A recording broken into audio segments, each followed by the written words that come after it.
Gold hub తాకట్టులో ఉన్న బంగారాన్ని విడిపించి కొనబడును. అదే రోజు ఆన్లైన్ ధరకు కొని డబ్బులు ఇవ్వబడును. నమస్తే, వెల్కమ్ టు మనం టీవీ. నేను మీ జర్నలిస్ట్ ప్రియాంక.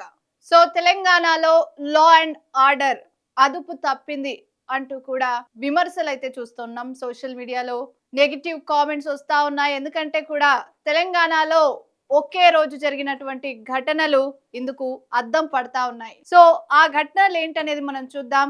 దాయాదుల దాడుల్లో ఒకరు మృతి చెందారు. అదేవిధంగా 6 ఏళ్ల బాలికపై అత్యాచారం జరిపి చంపేసినటువంటి ఘటనను కూడా చూస్తా ఉన్నాం.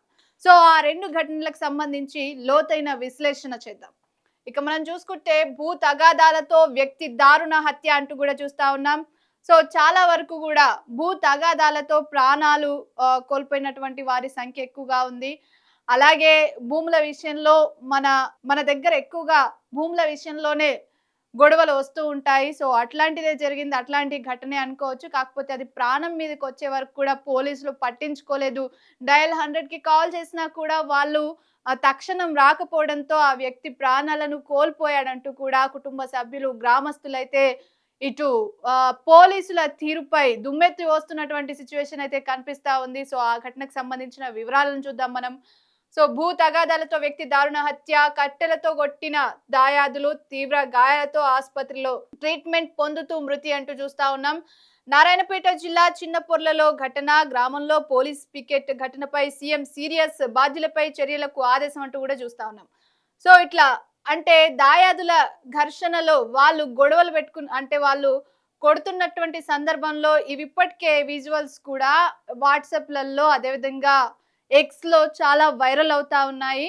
సో ఇట్లాంటి ఘటన చాలా రోజుల తర్వాత చూస్తా ఉన్నాం. ఇంత బహిరంగంగా కట్టెలతో దాడులు చేయడాన్ని కూడా చూస్తూ ఉంటే అదొక సినిమా విజన్ ని తలపిస్తా ఉంది. సినిమాలో ఏ విధంగా అయితే ఫైటింగ్ ఉంటుందో అట్లా ఉంది. ఒక వ్యక్తిపై కొడుతున్నా గానీ మరి ఎవరో కాదు, కుటుంబ సభ్యులే అంతకు సొంత అన్నదమ్ములే తెగించినప్పటికీ కూడా ఎవరు ఆపకపోవడం, అది చాలా వరకు కూడా ఆ వ్యక్తి ప్రాణాల మీదకి తెచ్చింది. సో 2 గంటల తర్వాత అంటే ఘర్షణ జరిగి ఆయన మీద దాడి జరిగిన తర్వాత 2 గంటల తర్వాత ఆయన గాయాలతో ఓర్చుకోలేక లబోదిబోం అంటున్న సందర్భంలో గ్రామస్తులే ఆసుపత్రిలో చేర్పించారు. సో దాంతో ఆసుపత్రిలో చాలా సేపు ఆయన కొన ఊపిరితో కొట్టుకున్నాడు. ఆ తర్వాత ఆయన చనిపోయినటువంటి సిచ్యువేషన్. సో దీనిపైన సీఎం రేవంత్ రెడ్డి అయితే సీరియస్ అయ్యారు. ఈ ఘటనకు సంబంధించి ఇవి ఇప్పటికే సామాజిక మాధ్యమాల్లో వైరల్ అవుతున్నటువంటి నేపథ్యంలో ఈ ఘటనను సీరియస్ గా తీసుకున్నారు. ఇట్లాంటి ఘటనలు రిపీట్ కావద్దు. ఒకవేళ పోలీసులు నిర్లక్ష్యం వహించి ఉంటే వాళ్ళ ఉద్యోగాలను కూడా తీసేస్తాము అంటూ ఆ కుటుంబానికైతే హామీ ఇచ్చిరు. కానీ పోయిన ప్రాణాన్ని అయితే తిరిగి తీసుకురాలేరు.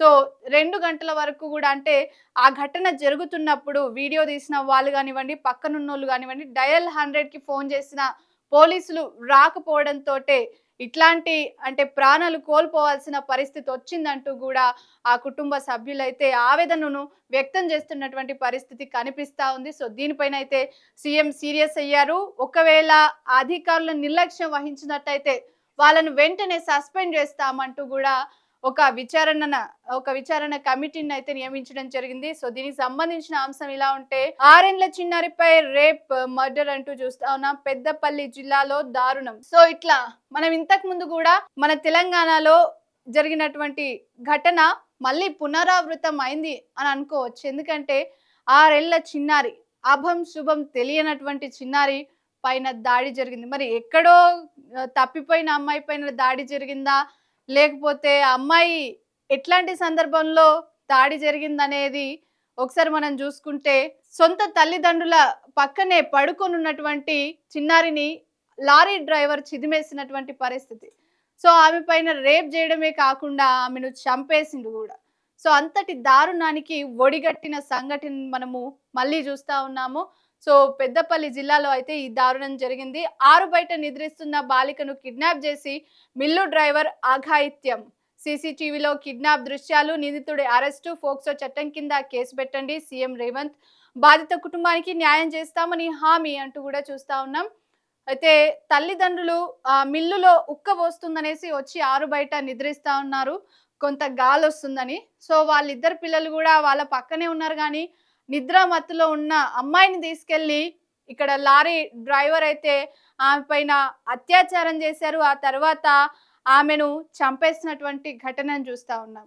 సో ఇంత దారుణాన్ని కొడిగట్టినటువంటి ఆ మిల్లు డ్రైవర్ పై చర్యలు తీసుకోవాలి అంటూ ఇటు సీఎం రేవంత్ రెడ్డి అయితే సీరియస్ అయ్యారు. సో ఆ బాధిత కుటుంబానికి న్యాయం చేస్తామనేసి హామీ ఇచ్చారు. అంటే మన దగ్గర ఎక్కడెక్కడి నుండో వస్తా ఉంటారు. మన తెలంగాణలో, మన హైదరాబాద్ ప్రాంతానికి వేరే రాష్ట్రాల నుంచి కూలీ నాలి పనులు చేసుకోదందుకు చాలా మంది వస్తా ఉంటారు. సో ఇక్కడ పనులు చేసుకొని వాళ్ళకు ఒక రోజు పని చేస్తేనే పూట గడవనటువంటి పరిస్థితి ఉంటది. సో అట్లా పిల్లలను వేసుకొని వాళ్ళు పని చేసుకుంటున్నటువంటి సందర్భంలో కూడా అక్కడ కనీస భద్రత చిన్నారులకు లేకుండా పోయింది. సో వాళ్ళ స్కూల్ అంటే మొన్నటి నుండే స్కూల్ ఓపెన్ అయ్యాయి 12th నుండి. సో ఇట్లాంటి నేపథ్యంలో పిల్లలు స్కూల్స్‌కి గానివ్వండి, హాస్టల్స్‌కి గానివ్వండి, ఇట్లా పని చేసుకునే తల్లిదండ్రులు వాళ్ళ పిల్లలను హాస్టల్స్‌లో వేసినట్టయితే గూడా కొంత భద్రంగా ఉండే పరిస్థితులు కూడా ఉంటాయి. కానీ ఇక్కడ తల్లిదండ్రులు గూడా పిల్లలు వాళ్ళతో పెట్టుకున్నారు. కాకపోతే తల్లిదండ్రులు ఉండగానే సో మిల్లు డ్రైవర్ అయితే ఇంతటి అఘాయిత్యానికి ఒడిగట్టాడు. సో ఇది చాలా వరకు గూడా సమాజాన్ని కలిచివేస్తున్నటువంటి సంఘటన. మనం ఇక్కడ ఫోటోలో చూడొచ్చు. పడుకున్నటువంటి అమ్మాయిని ఏ విధంగా ఎత్తుకొని వెళ్తున్నాడో. సో బాలికను కిడ్నాప్ చేసి తీసుకెళ్తున్న వినోద్ అనేసి కూడా ఆ యొక్క సీసీటీవీలో రికార్డ్ అయినటువంటి దృశ్యాన్ని క్లియర్ కట్ గా ఇచ్చారు. సో ఇట్లాంటి పరిస్థితులు అయితే తెలంగాణలో కనిపిస్తా ఉన్నాయి. సో చాలా వరకు కూడా లా అండ్ ఆర్డర్ మిస్ అవుతోంది అంటూ ప్రభుత్వం పైన విమర్శలు చేస్తున్నటువంటి వాళ్ళ సంఖ్య కూడా పెరిగిపోతా ఉంది. ఎందుకంటే ఇట్లాంటి ఘటనలు జరిగి చాలా రోజులైంది. కానీ ఒకే రోజు ఇట్లాంటి ఘటనలు ఒక 4 సంఘటనలు జరగడంతో కూడా ప్రభుత్వం ఉలిక్కి పడాల్సి వచ్చినటువంటి సంఘటన అయితే చూస్తా ఉన్నాం. దీనికి సంబంధించి మొత్తం కూడా విచారణ చేసి బాధిత కుటుంబాలకు న్యాయం చేస్తామనేసి కూడా సీఎం రేవంత్ రెడ్డి స్పందించి సో వాళ్ళపైన చర్యలు తీసుకుంటాం, కఠినంగా ఉపేక్షించబోమనేసి కూడా చెప్పినటువంటి పరిస్థితి అయితే కనిపిస్తా ఉంది. సో ఇది వాల్టి అంశం. మరో అంశంతో మళ్ళీ కలుద్దాం. చూస్తూనే ఉండండి మనం టీవీ.